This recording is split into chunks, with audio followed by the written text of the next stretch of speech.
Shabbos Gesundsein began the Farbrengen that today is Shabbos Mevorchim Iyar. In other words, we are benching the month of Iyar while we are still in the month of Nisan. The month of Nisan, the Rebbe continues, is known to be a very special month. It's a very outstanding month. For the simple reason, in the month of Nisan, that is when Klal Yisrael was born as a nation. Such major inyanim as Yitzias Mitzrayim. And why Taka did the Rebbe to take us out of Mitzrayim? So that afterwards we should be able to receive the Torah and become His nation. All this happened in the month of Nisan. And as we say, all the details relate to all the details of Yitzias Mitzrayim in the Haggadah, which we say Pesach night. There we say everything in detail, in particular about everything which has transpired, how HaKadosh Baruch Hu took us out of Mitzrayim. Coming into the month of Iyar, on the other hand, seems to be a very simple month, a plain month. How does Iyar compare to Nisan? Nisan has such outstanding inyanim in it. The fact that Klal Yisrael was born as a nation, which is a very major thing, something very meaningful to Klal Yisrael throughout all generations. Iyar, on the other hand, does not have anything special, apparently. And the truth is, the Rebbe says, even though the going out of Mitzrayim and HaKadosh Baruch Hu taking us out of Mitzrayim was something which went on only for a day, or the Yontif of Pesach, which is a stretch of 7 days, 8 days. However, the entire month is referred to as a Chodesh Shel Geula. There's a famous Medrash. The Medrash refers to the entire month of Nisan. It's a month of Geula. It's a month of redemption. However, in Iyar, we don't notice anything that special. So the Rebbe says, on the contrary, Iyar has something in it which no other month has. And that is that every day we fulfill a mitzvah, the mitzvah of Sfiras Hayim. We don't have it in Nisan, we don't have it in Sivan. Even though Nisan and Sivan we also count the Yoma, but it's not for the entire Nisan, it's not for the entire Sivan. Where do we have a month that every single day of the month we have a chance to fulfill a mitzvah? That is the month of Iyar. This mitzvah also comes as a continuation to what happened in the month of Nisan. And it has a shaykhis to what's going to happen in Sivan, has a shaykhis to Kabbalah Torah. And the Rebbe referred to the famous Ran. The Ran tells us, how did Sfiras Hayim originate? It originated when the Yidden left Mitzrayim. They were told that after 49 days, the Rebbe is going to give them the Torah on Har Sinai. So the Yidden were so anxious to receive the Torah that they began counting the days. So every day that passed, they counted. Oh yeah, another day passed. In other words, we're a day closer to Kabbalah Torah, yet a day closer to Kabbalah Torah, until finally we passed through all the 49 days and we're ready. We're ready there at Har Sinai to accept the Torah. So the specialty which is in Iyar is tied to Nisan and tied to Sivan. But on the other hand, this is a very special inyan, which only the month of Iyar possesses within itself, that every single day we fulfill a mitzvah. And a deeper explanation, in Chassidus there's famous Chassidic terminology. There's a terminology of iskafye and ishapcha. Iskafye means we are holding back the Yetzer Hara. We are controlling the Yetzer Hara. However, ishapcha means we have already been successful in turning him over. We were mahapech. We turned over the Yetzer Hara, that we are servicing HaKadosh Baruch Hu, not only with the Yetzer Taiv, but with the Yetzer Hara as well. In Chassidus it's explained at length. The month of Nisan reflects the concept of iskafye. Why the Yidden had to run away from Mitzrayim. So Alter Rebbe explains in Tanya, why was there a need of kiborach ha'am, beis reish ches? They ran away from Mitzrayim. So the Alter Rebbe explains, because they weren't able to stay in Mitzrayim any longer. Would the Yidden chas v'shalom have remained in Mitzrayim, keheref ayin, the Alter Rebbe uses the expression, they would have been any bit longer than they were, then it would have had such an impact on them that they wouldn't even be able to part themselves with the Mitzrayim anymore, in a spiritual sense. In other words, it would have schlepped them down all the way spiritually.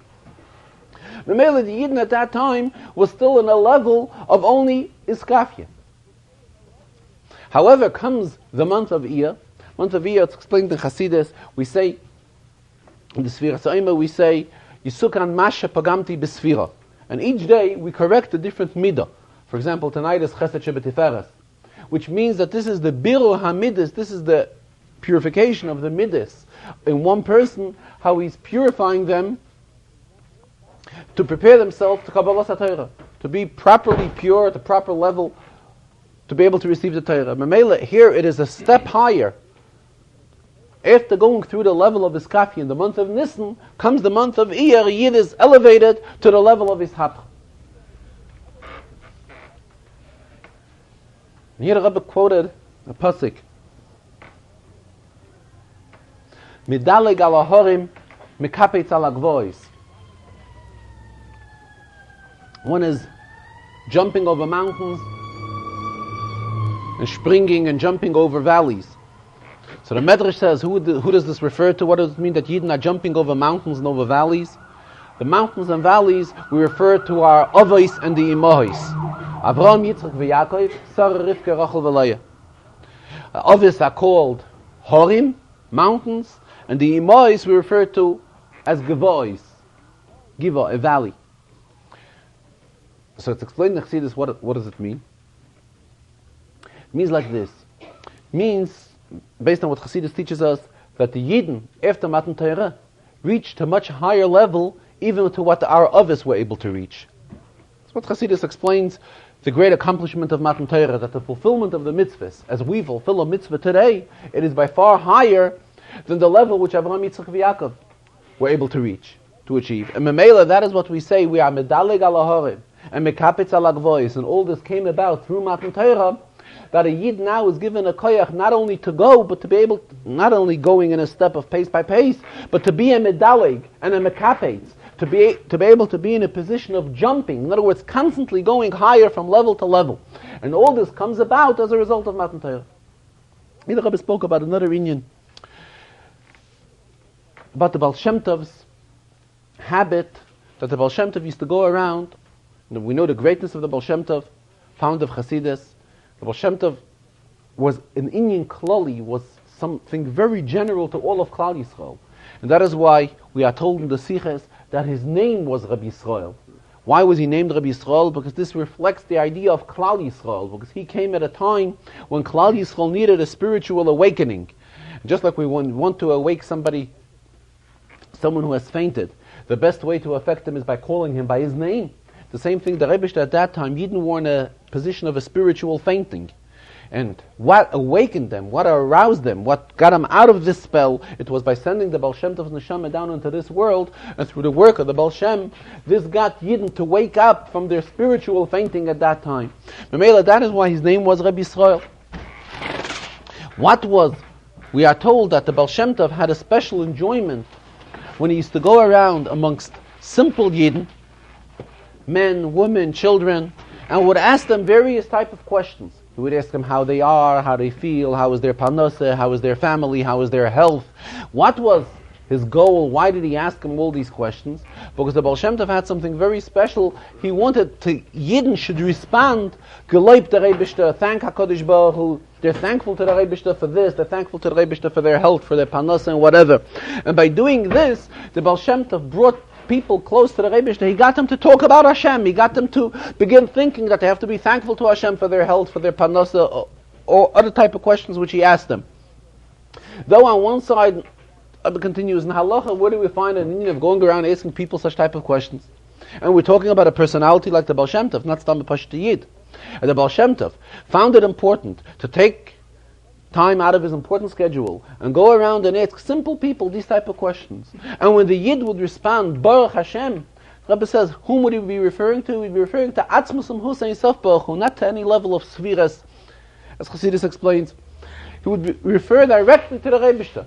And this is what the Baal Shem Tov wanted, to such an extent that this aroused a special satisfaction within the Baal Shem Tov as well, a special spiritual enjoyment the Baal Shem Tov had. When he would ask these questions to people and would get an answer, Baruch Hashem, Adank der Eibishter, Geloib der Eibishter, any type of expression which involved the Eibishter. And when he got these expressions out of Pashut Yidden, it brought about a tremendous satisfaction and tremendous Kairas Ruach by the Baal Shem Tov as well. Why? Because he realized the great thing that's involved in this, that's behind this. Because the Yid was, by answering this type of question, he tied him together, he aroused within him a tie to the Rabbeinu Shalom. This is what the Baal Shem Tov wanted to do. gelebt life.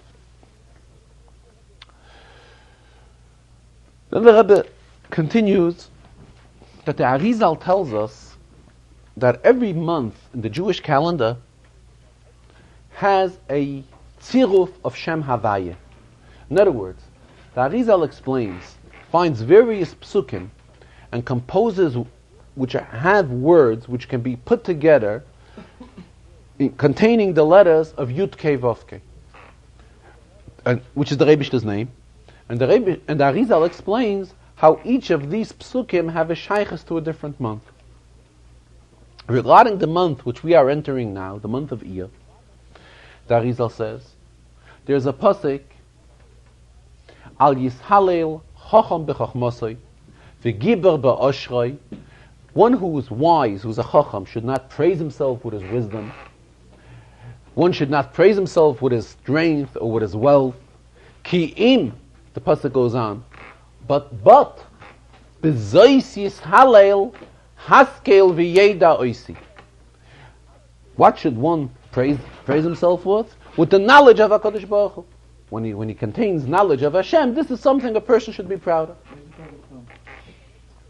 This, the Rebbe says, it's an appropriate thing to discuss these days, this type of a pasuk, because this pasuk has a very obvious shaykhus to the theme of the Rambam. What does this pasuk stress? The pasuk stresses the greatness of Haskel V'Yeda Oisi, of knowing Hashem. This is what the Rambam concludes his sefer with. Rambam concludes his sefer, the time will come when Mashiach will come. Will be a Mala Aretz Deyas Hashem. The world will be full with wisdom and knowledge of HaKadosh Baruch Hu. Kamayim Layom Mechasim. So it's very appropriate that the month of Iyar has such a pasuk whose Tziruf Hashem Havaya stresses Haskel V'Yeda Oisi, the greatness of HaKadosh Baruch Hu, of knowing and understanding the wisdom of HaKadosh Baruch Hu, because this has a shaykhus to the siyum of the Rambam, as well as to the Haskalah of the Rambam. The Haskalah of the Rambam is also the same idea. Yisoida V'Amud HaChochmos. These are the opening words of the Rambam. Leida sheyesh shem matzui, to know about the existence of HaKadosh Baruch Hu. And we have to realize that everything in this world stems from Him and was created from Him and so forth. But the Rebbe says there's a very obvious question in this pasuk. The Arizal is trying to tell us, bring out, that this pasuk has a shaykhus. In other words, we have to take a lesson from this. It has to be meaningful for this month. Where do we have the Rosh Tevis of Yud Kei Vav Kei? It's as follows. Al Yishalel Chacham B'Chachmasei V'Giber B'Oshrei Kim B'Zois Yishalel HaMishalel Haskel V'Yeda. These four words have Yud Kei Vav Kei. Hishalel HaMishalel should praise the one that's praising. Haskel V'Yeda, knowing. And then the pasuk continues, Oisi. Who is the Oisi referred to? HaKadosh Baruch Hu. Rebbe says it's very strange. The whole idea of the pasuk is to tell us how wrong it is for one to praise himself. Praise himself with his wisdom, praise himself with his wealth, with his strength, and so forth. What are the words that we are taking into the Rosh Tevis? Yishalel HaMishalel, praise the praiser, he's praising, Haskel V'Yeda. In other words, we are including words here which obviously express what shouldn't be done, not what should be done. Yishalel HaMishalel is a concept which the pasuk is trying to go against. In other words, we are bringing out here that praise is the wrong thing. The only thing a person should praise himself is with a knowledge of HaKadosh Baruch Hu. What are the words here that compose the Yud Kei Vav Kei? Hishalel HaMishalel Haskel V'Yeda. The main idea we don't even have. The main idea, the positive idea, what's recommended and what's advisable, how one should praise himself and be proud of the fact that he's close with HaKadosh Baruch Hu, these words are not lying in the Rosh Tevis of the Yud Kei Vav Kei. So it's obviously strange. If we remember a few months ago, the Rebbe then also discussed a similar Rosh Tevis of Yud Kei Vav Kei, and at that time he asked a similar type of a question, and we refer to it today as well. It was a few months ago, I don't recall which month. I think it was Shvat, I think so, I'm not sure. Then the Rebbe also quoted the Arizal, and the Arizal finds a tziruf for the Shem Havayim, where the pasuk discusses the inyan of tmura. Tmura means once a korban is set to be a korban, we're not allowed to exchange.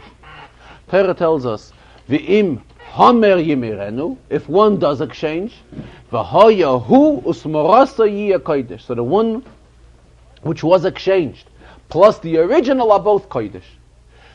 Hamer yimirenu v'hayahu gives us also a Rosh Tevis of, it's not Kisidroi, but we have it within the 4 words. Yud K, Vav K. So the Rebbe then raised the same type of question.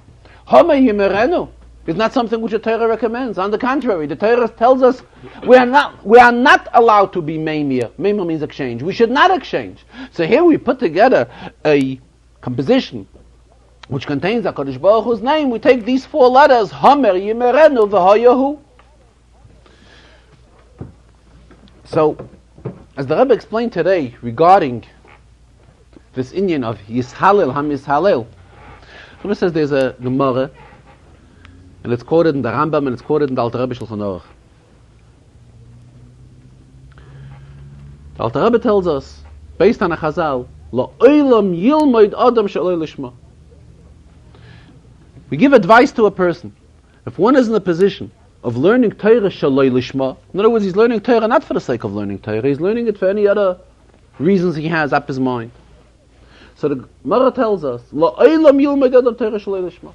The Gemara advises us, let a person learn Torah shaloi lishma. Why? The Gemara continues, because ultimately, shemetayich shaloi lishma, ba lishma. Now he's stuck learning shaloi lishma, not for the sake of learning Torah. However, ultimately he will learn Torah lishma. What do we see from this? We see, and it's halacha in Shulchan Aruch, the Alter Rebbe brings this as a halacha. We see that the halacha tells us that a yid has to approach, his initial approach at least, has to be a learning shaloi lishma. He's learning shaloi lishma. We are told he should learn in such a way. To the extent that Chazal used the expression, La'olam yilmed adam shaloi lishma. You should always use this approach. Because the reason behind it is very simple. Because not everybody is capable of living up to a standard of learning Torah lishma. So we are told, let us all learn Torah shaloi lishma. And hopefully we will come to the madrega of learning lishma. Same minyan is what we're talking about here. Yishalel HaMishalel. Praise is taken out an advisable thing. However, there are those of us who cannot be up to the level of not praising ourselves, and we have to learn Torah shaloi lishma. So that's why the composition of the pasuk, which puts together Hashem's name, is Yishalel. Yishalel HaMishalel Haskel V'Yeda. And Yishalel HaMishalel Yud K, Haskel we have again a Hey and a Vav. It's not Kesidra, in other words, but what we do get out of here is a Yud K and a Vav K. So Enochaname, that it's with an intention. The pasuk, the Arizal chose words from the pasuk which deal with Yishalel HaMishalel. One should praise himself, being praised. Praising is not a worthy act, as the pasuk himself expresses it here. However, regarding to us, we at times have to come on to such type of an avodah, which this is the halacha in Shulchan Aruch. La'olam yilmed adam shaloi lishma, shemetayich shaloi lishma. From learning shaloi lishma, he will ultimately come to learn lishma as well. However, we at times are in a position of shaloi lishma, which is the same thought of Yishalel HaMishalel.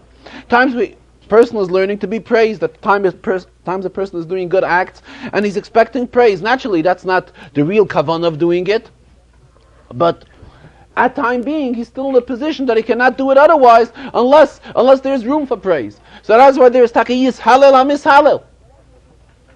But this is only the derech of Shaloi Lishma.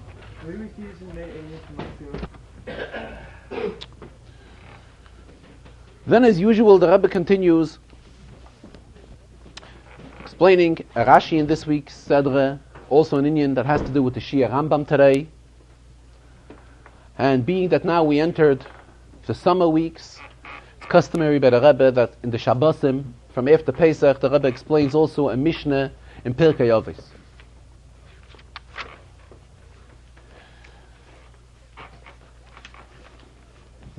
Throughout the Farbrengen, the Rebbe did stress numerous occasions, again, the greatness of learning Rambam and the importance of learning Rambam. The Rebbe expressed himself, there are many important limudim to learn. And at the same time,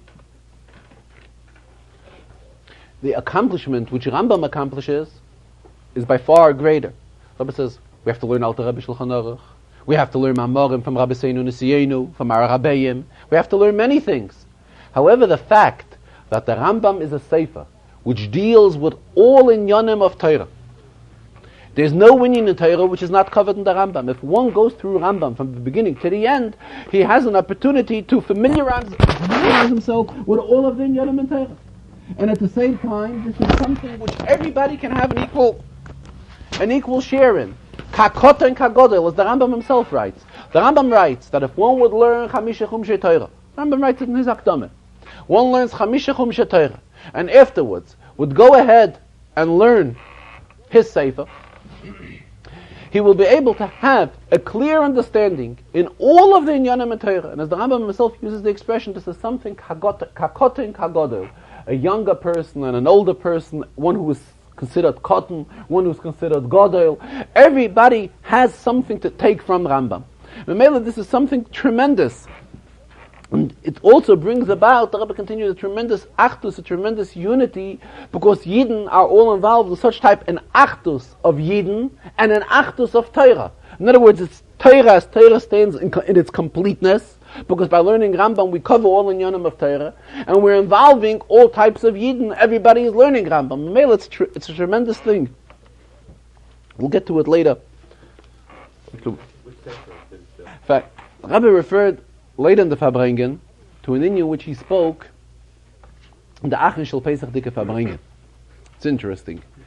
Achin Shel Pesach, a week ago, Motzei Shabbos, the Rebbe was discussing that it's 850 years from the birth of the Rambam.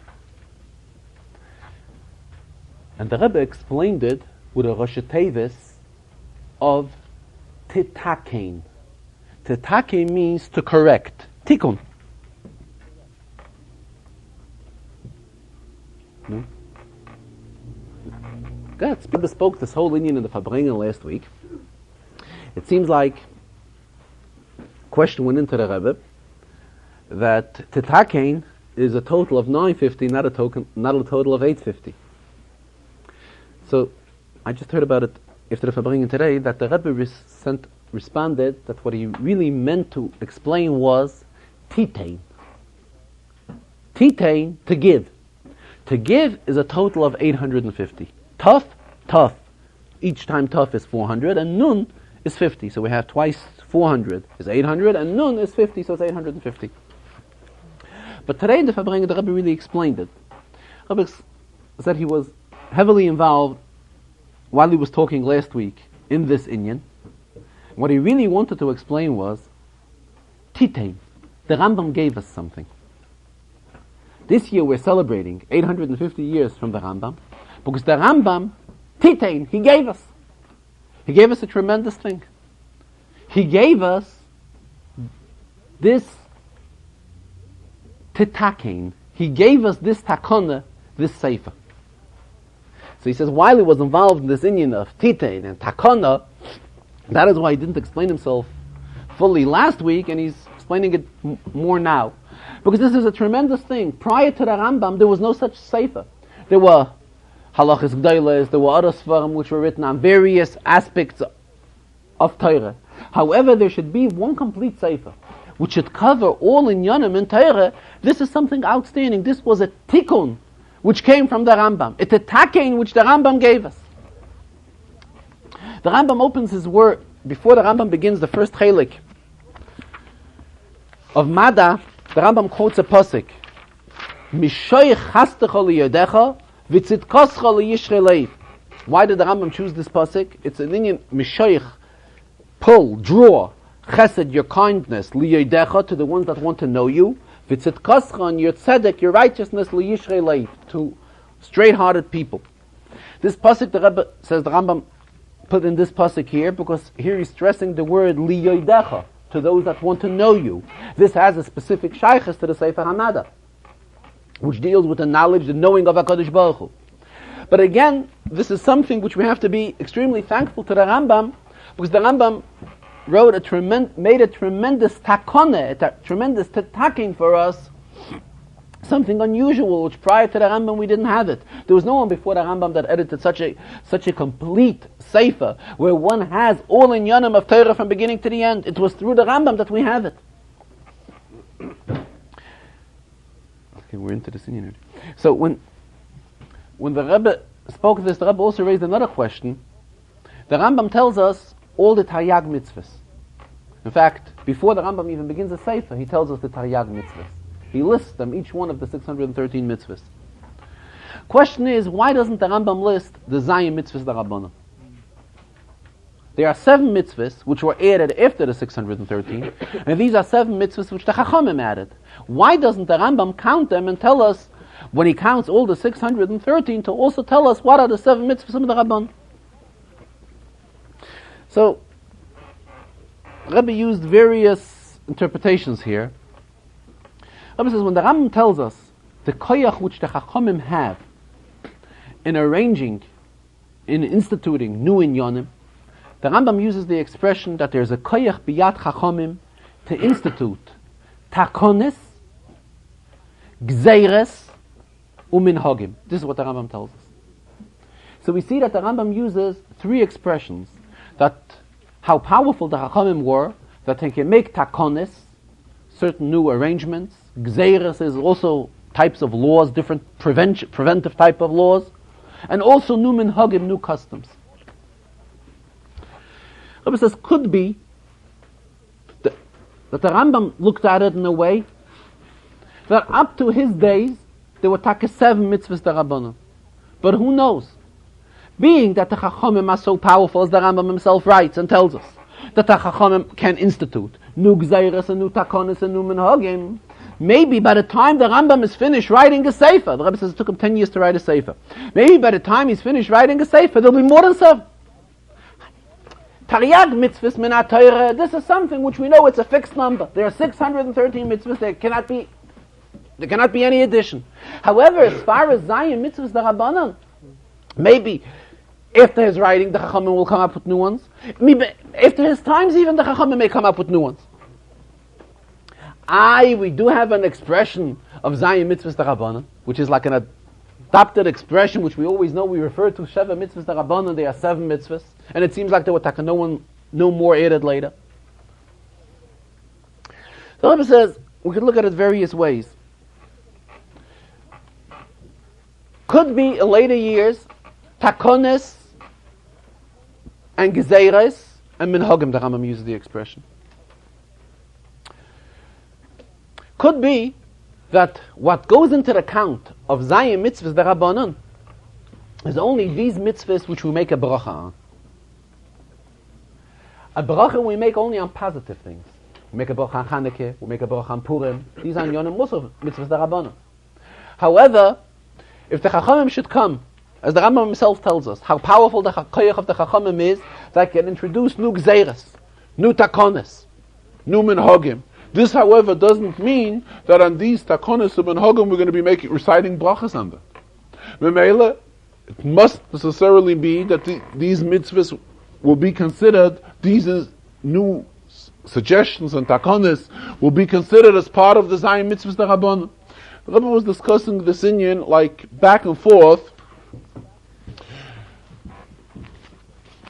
explaining that it doesn't necessarily mean that every inyan which the Chachamim add on, especially things which go, because we see the Rambam himself use, the Rambam, every word is accurate. Why does the Rambam use these type of 3 general terms, which whatever the Chachamim could add on? So it's no raya that anything which the Chachamim add on is considered one of the Zayim mitzvahs the Rabbanan, especially if it's an inyan said not to do something, then we don't make a bracha on such type of a thing. So definitely does not go into the category of Zayim mitzvahs the Rabbanon.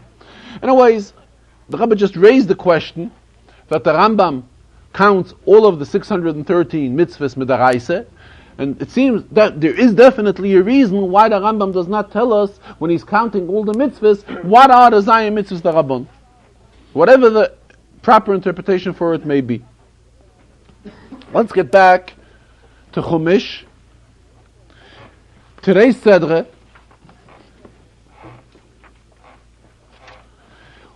as the Rebbe always keeps on stressing, right at the beginning of the Sedre, the second pasuk, Rashi's inyan is to tell us anytime there's any type of question regarding Pshuta Shel Mikra. If there's anything in the realm of Pshat which is not understood in Chumash, and bring it to our attention. Here there's an inyan right away at the beginning of today's Chazarah, which all other commentaries, which are also sticking to the realm of Pshat, each discuss it. The Ramban discusses it. The Orach Chaim HaKodesh discusses it. The Klei Yakar discusses it. Rashi passes by this whole inyan and doesn't mention anything. We read the second pasuk in today's Chazarah. Vayomer el Aaron. Let's actually start with the first pasuk. Vahi b'yom hashmini, it was on the 8th day. Kara Moshe l'Aaron u'Levanov l'ziknei Yisrael. Moshe called Aaron Levanov, Aaron his children, and the elders of Yisrael. Vayomer el Aaron, and he's addressing himself to Aaron.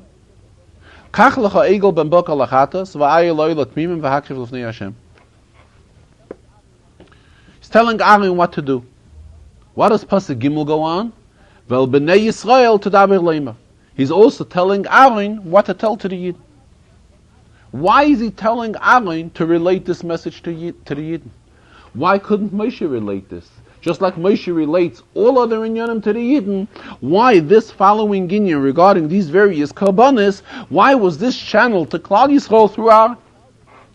And for a child who's learning Chumash, who knows that everything the Rebbe tells Moshe Rabbeinu, that Moshe should tell the Yidden. Here we come across, we find a inyan which Moshe is not telling the Yidden. On the contrary, Moshe is telling Aaron. Aaron should tell the Yidden. So the question arises, why? Why is the pasuk doing here different than most Tzivuya HaTorah? Also, let us not forget, the Ziknei Yisrael were present. That's the elders of Klal Yisrael. The elders of Klal Yisrael have a shaychus to Klal Yisrael. That is why they are called. They are the selected people amongst Klal Yisrael. They are the Ziknei Yisrael. So why was the message not related through them? It's an obvious question, and as just mentioned, Adam Mefarshei HaTorah raised this question, and Rashi doesn't say anything. Rashi passes through this inyan and doesn't say anything whatsoever.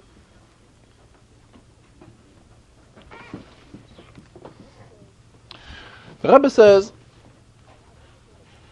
if Rashi does not explain it, we must say that for the child who is learning Chumash and following whatever Rashi has already told us, there's an answer for this question in a previous Rashi. And the answer is in the beginning of Parshas Vayikra. In the beginning of Parshas Vayikra, Rashi tells us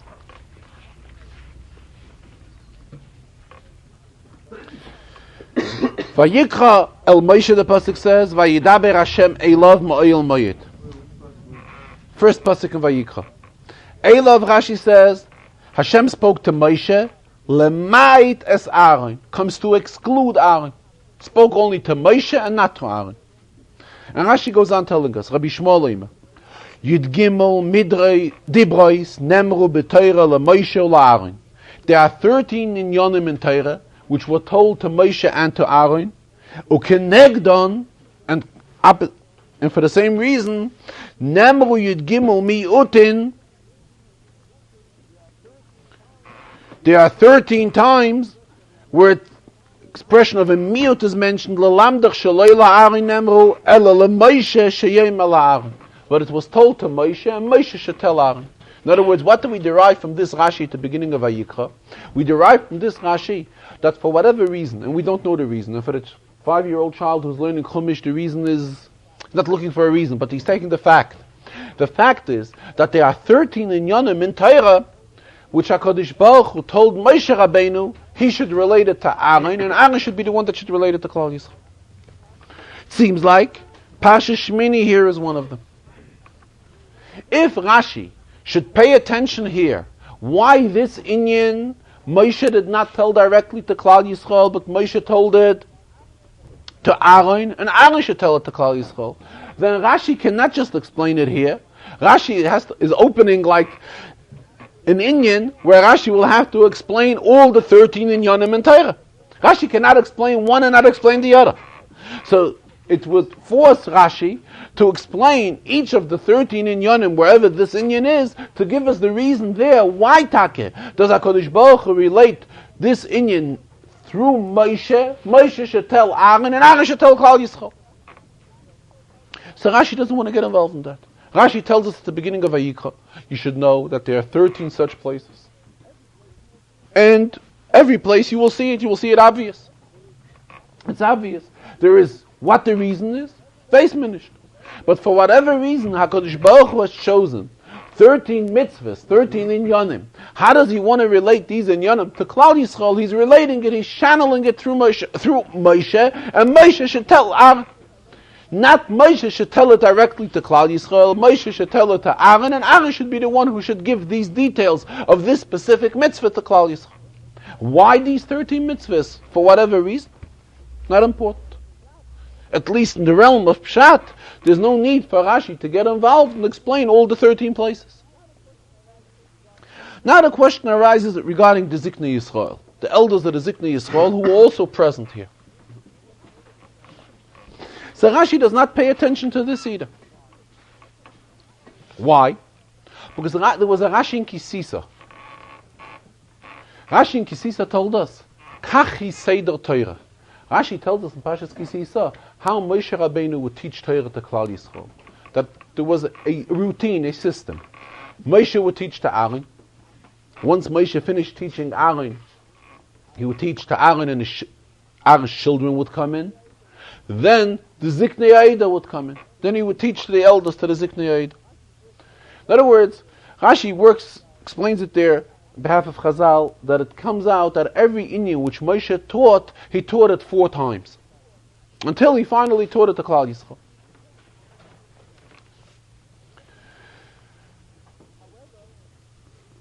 However, Moshe called in Aaron, Uvanov, and Ziknei Yisrael. The Ziknei Yisrael here were present when Moshe spoke to Aaron Uvanov. On one hand. However, on the other hand, see, the Ziknei Yisrael they would come in next. Because after Moshe finished teaching to Aaron and his children, he would teach to the Ziknei Yisrael. However, the Rebbe says, the child understands. Child is in a school system. The child who's in yeshiva, who's in the chayda, he knows that the Ben Chomish Lemikra, he's the Ben Chomish Lemikra, so he's learning with his Rebbe, with his Malamed, he's learning Chumash. He knows that he cannot go into the class of the 10-year-old boys who are learning Mishnah. Because would he go into that class, he wouldn't understand what they're learning. If the 10-year-olds who are learning Mishnah would, for whatever reason, walk into a class of the 15-year-olds who are learning Gemara, they wouldn't understand what's going on there. So a child who is in Cheder, though he's only 5 years old, knows that the structure of the Cheder is that there are various classes and various levels, and that's how Torah is taught. Memela, when he's learning Chumash here, he also knows that Moshe Rabbeinu is teaching Aaron. He's teaching Aaron's children. He's teaching Ziknei Yisrael. He's teaching Klal Yisrael. So Moshe is repeating every inyan 4 times. True. But he knows that Moshe is not repeating it identical each of the 4 times that he's teaching it. Why? Because when Moshe is teaching Aaron, Aaron is on a different level in learning than the Ziknei Eidah, than the Ziknei Yisrael. Aaron's Madrega and Torah is a higher one. So Memela, when Moshe is relating to Aaron, he's relating on a higher level. When Moshe is relating to Aaron's children, it's already a lower level. When it's the Ziknei Yisrael, it's a yet lower level. When Moshe is opening the doors for all of Klal Yisrael to come in, he's teaching them the same minyan in Torah, but we cannot say that it is taught on the same depth and in the same level as Moshe would teach the inyan to Aaron, to his brother Aaron. Aaron understands the inyan. Aaron's understanding in Torah was a complete different one than the understanding of Klal Yisrael. There's no need for Rashi to get involved here and explain La'Aaron Ulevanov and the Ziknei Yisrael and why Moshe is relating this inyan through Aaron, because if we go back to previous Rashis, we have a complete understanding in the inyan in this parsha as well. Another inyan which the Rebbe discussed today was in today's Shia of Rambam in Hilchos Tshuva.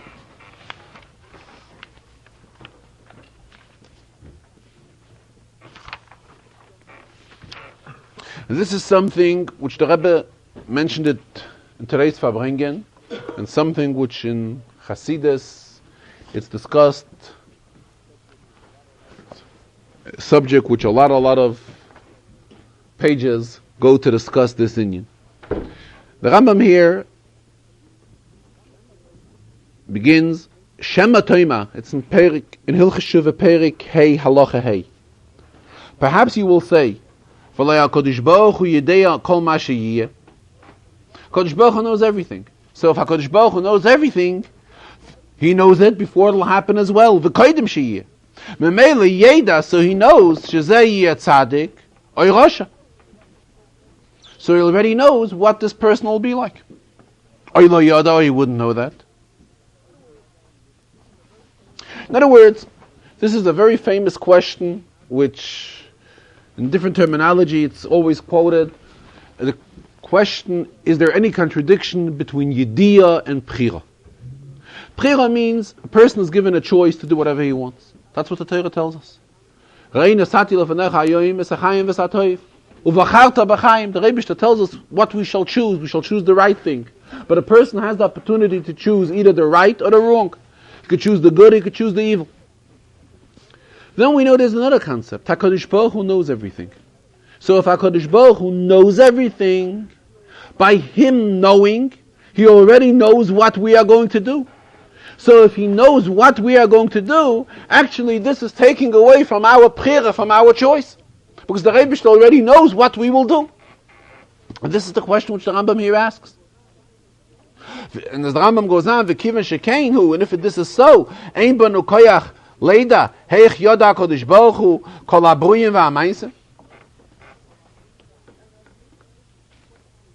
And as mentioned, this question is discussed in all Sifrei Chkira and all research svarim and Kabbalah svarim.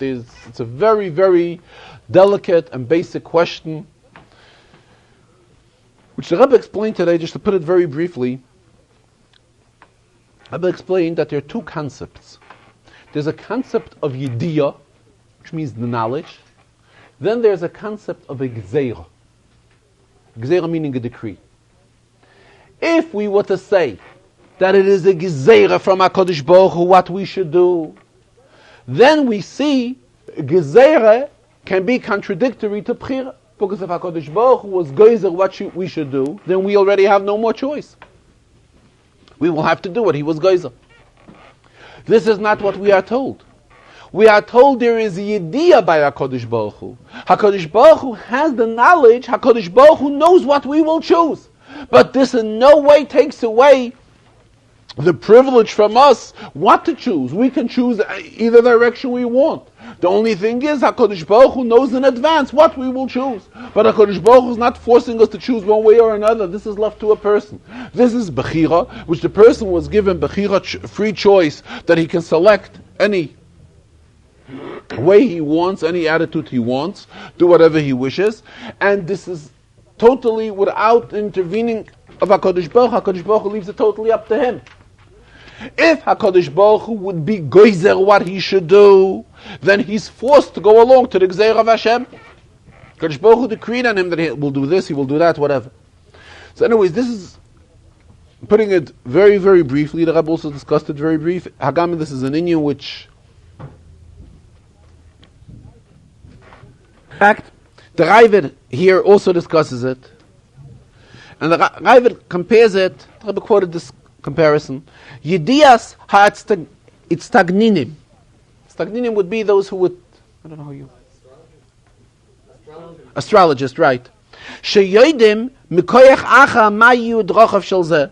They will say in advance what this person will do. So can we say that this has any bearing, that this forces the person to do so, and he cannot do any different? This is the same way that the Ravid is trying to explain. The Ravid is also involved in this inyan here. How the idea of HaKadosh Baruch Hu has no force on the person and does not in any way take away the bchira, the free choice, which every yid was given, which every person was given. talking about the greatness of Limud HaTorah.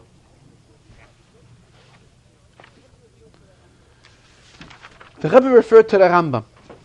The Rambam, which we also just learned recently in Hilchas Talmud Torah. Rambam tells us in Hilchas Talmud Torah that, third Perik, B'shleisha ksarim nichteru Yisrael. There are 3 crowns which were given down to Yidden. Keser Torah, Keser Kahuna, and Keser Malchus. The crown of Torah, the crown of Kahuna, and the crown of Malchus. The crown of Kahuna was given only to Ari. The crown of Malchus, royalty, was given to David. However, the crown of Torah, this can be accessible to every Yid. Keser Torah, the Rambam uses the expression, Hari munach v'oimed umuchan l'kol Yisrael. This is a keser which every Yid is worthy of this crown. Shenema Torah tziva lanu Moshe merosha kehilas Yaakov. This is an inheritance. Kol mi yirtze yave v'yitel. Anybody that wants can come and take. And the Rambam concludes, Keser Torah godel mishneim. The crown of Torah is bigger than the crown of Kahuna and bigger than the crown of Malchus. The Rambam here does not get involved in details what Torah a Yid will learn. Anything, if a Yid gets involved heavily, chooses to be heavily involved in learning Torah, he gets the Keser Torah upon him.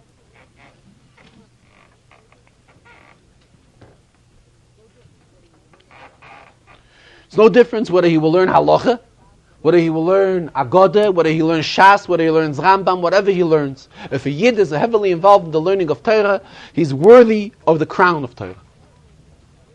Rabbi explained, we find in other areas that the chalik of Halacha is called the crown of Torah.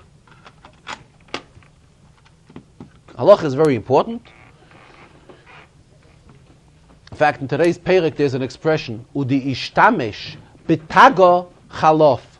One who is making use of his crown of Torah should be punished. So Mefarshim here explain that it means the crown of halacha of Torah. What do we see? That halacha of Torah has a special chshivas that it is called a crown. When the Rambam tells us here how a Yid is zeiche merits the keser of Torah, the Rambam doesn't tell us that he has to learn the chelik halacha, which is considered the crown of Torah. As long as he learns Torah, he's worthy of the crown of Torah. Rambam says there are 2 different areas. There's the crown of Torah, the Keser Torah, which the Rambam is talking about in Hilchas Talmud Torah. And as far as meriting this Keser Torah, anyone that learns Torah, regardless what inyan in Torah he learns, he's worthy of the Keser Torah. Then there's another inyan. There's the crown of Torah. In other words, in Torah itself, what is the crown of Torah? In other words, what is the highest, most worthy, recommended area of Torah which is advisable that everybody should have good access to it? That is halach. So in other words, what the Rebbe is saying is there are 2 expressions, the crown of Torah, and the 2 mean 2 different things. There's the crown of Torah which is given as a crown, in other words, which is given as a type of a reward to the person who's learning Torah. Then we have another inyan. There's in Torah in itself, there's the crown of Torah. What is the glory of Torah itself, within Torah? That is chelik halacha. Rabbi compared it, we find the expressions regarding the various klei hamishkan. We find that there was a zeir, there was like a little crown, a little border going around the mizbeach. There was a zeir going around the shulchan. This is not the pshat, it's an additional crown which was put on it. This is from the shulchan itself, or from the mizbeach itself, there is a zeir. The same thing when we're talking in Limud HaTorah, there is the crown of Torah. What is the crown of Torah when we're talking in Limud HaTorah? That is the chelik of halacha. Now let us go to the Mishnah in Ovis. I'm sorry. Mishnah begins, Moshe kibel Torah misinai, u'mesara leYeshua. Moshe was the one who received Torah and related Torah to Yeshua. Yeshua l'skenim, l'skenim l'neviim, and neviim l'schu l'anshei knesses hagdolah. So first of all, the Rebbe raised the question here. We're talking about Torah. Torah, once it was given from the Rebbe to Moshe Rabbeinu, it has to go through every person's understanding, seichel. What shaykhs does it have to the Nevi'im? Nevi'im is an Indian of Nevuah. Nevuah, prophecy, is something which has nothing to do with the relating of Torah.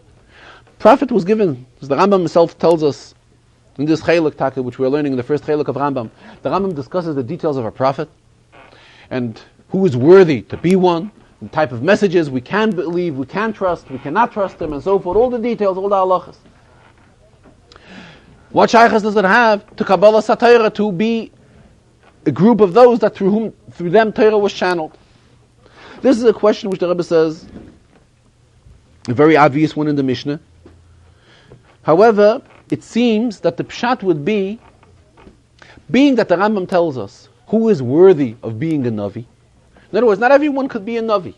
He has to have certain advantages, certain level of Yerushalayim, and so forth, to be worthy of being a Navi. That's the pshat here in the Mishnah, that the Nevi'im, they were the ones, because they were worthy of being Nevi'im, they also did another inyan, that Torah was related through them. But it does not mean that they related Torah with Nevuah. Nevuah is a separate inyan. To pasken halachas, and to pasken shailas, and to relate Torah, we cannot make use of the koyach of Nevuah. We are not allowed to, unless it's with special heroes, with special occasions, and special instructions. But what the Mishnah here is telling us, Skenim l'Nevi'im, that the Skenim related it to the Nevi'im, it doesn't mean that the Nevi'im accepted the Torah and later on related the Torah through their koyach of prophecy, through their koyach of Nevuah. It means that being that they were Nevi'im, they were proper people and outstanding people. They possessed within them other qualifications as well. They had qualifications of Yerushalayim, a dedication to the Rebishter, dedication to his Torah. But Mela, they were worthwhile people that through them Torah should be channeled. Then we go weiter in this Perek. We have a group of quotations of Hillel, and then comes a set of quotations of Shammai. What does Hillel say? Hillel tells us the great importance of Avas Yisrael. Havei mitalmidav shel Aaron, be a prophet of a disciple of Aaron. Oyev shalom, roidev shalom. Thank you. Oyev es abriyos umekarvan l'Torah. This is what Hillel. This is the teaching of Hillel. Love peace, pursue peace, and oyev es abriyos umekarvan l'Torah, and bring them near to Torah. Rebbe says Hillel in his generation was something like what Moshe Rabbeinu was in his generation. Hillel was the Moshe of his doyle, the Nasi, the Rosh Yeshiva. In fact, if we look into the Rambam, in the Hakdama of the Rambam tells us the 40 generations through whom Torah was channeled. The Rambam lists Hillel as one of them. Let me explain as follows. We find that when the Yidden came to the Mishkan, by the dedication of the Mishkan, the Shechina did not rest in the Mishkan, though all the Shvatim brought Karbanos. So Moshe said, when will the Shechina come down to dwell in the Mishkan? Once Aaron will put in his participation, that will bring the Shechina down. In other words, Moshe's inyan is Torah. Zichu Torah's Moshe Avdi. That's what Moshe is noted for. Moshe was the one who, Moshe Kibbel Torah Messina, as we just mentioned. Aaron's inyan is Chesed. That's why there's a pasuk, Chesed ve'emes nifgoshu. Chesed and emes met. So the Chazal interpret, who does this refer to? It refers to Moshe and Aaron. Emes is Moshe, Torah's emes. Chesed is Aaron. Chesed ve'emes nifgoshu is Moshe and Aaron together. What does Moshe tell us? That the Shechina cannot come down into this world unless we get the share, the involvement of Aaron in it. This is the same message which Hillel says. Hillel tells us. Hillel, in other words, the Rebbe is drawing a parallel between Hillel and Moshe. So Hillel is saying the same. Hillel, who is the Moshe Rabbeinu of his day, is explaining, be a disciple of Aaron. Oyev Shalom, Roidev Shalom, Oyev Esabriyas. Here comes in the famous Taichel Alter Rebbe. The Rebbe keeps on stressing, and stressed it today as well.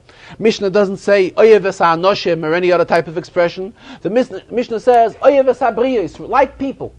What does Briyas mean? They were created. In other words, we're talking about people who do not have any plus to them whatsoever, other than the fact that they were created by HaKadosh Baruch Hu. They're Hashem's creatures. So the Mishnah is telling us, even to such, also Oyev. You have to like them too. This is the path of Aaron. This is what Aaron told us. And what you should do is, Mekarvan L'Torah, bring them close to Torah. The Rebbe says there is another union which he would like to bring to our attention. He's spoken about it in previous years. That is, the Rebbe says we're at the beginning of the summer. And summer is a time when children do not spend in school, but children go to a camp. He says here in the country we live in, it's appropriate and it's known that parents make the arrangements for the summer and do not wait for the last minute, but these arrangements are made at the beginning of the summer.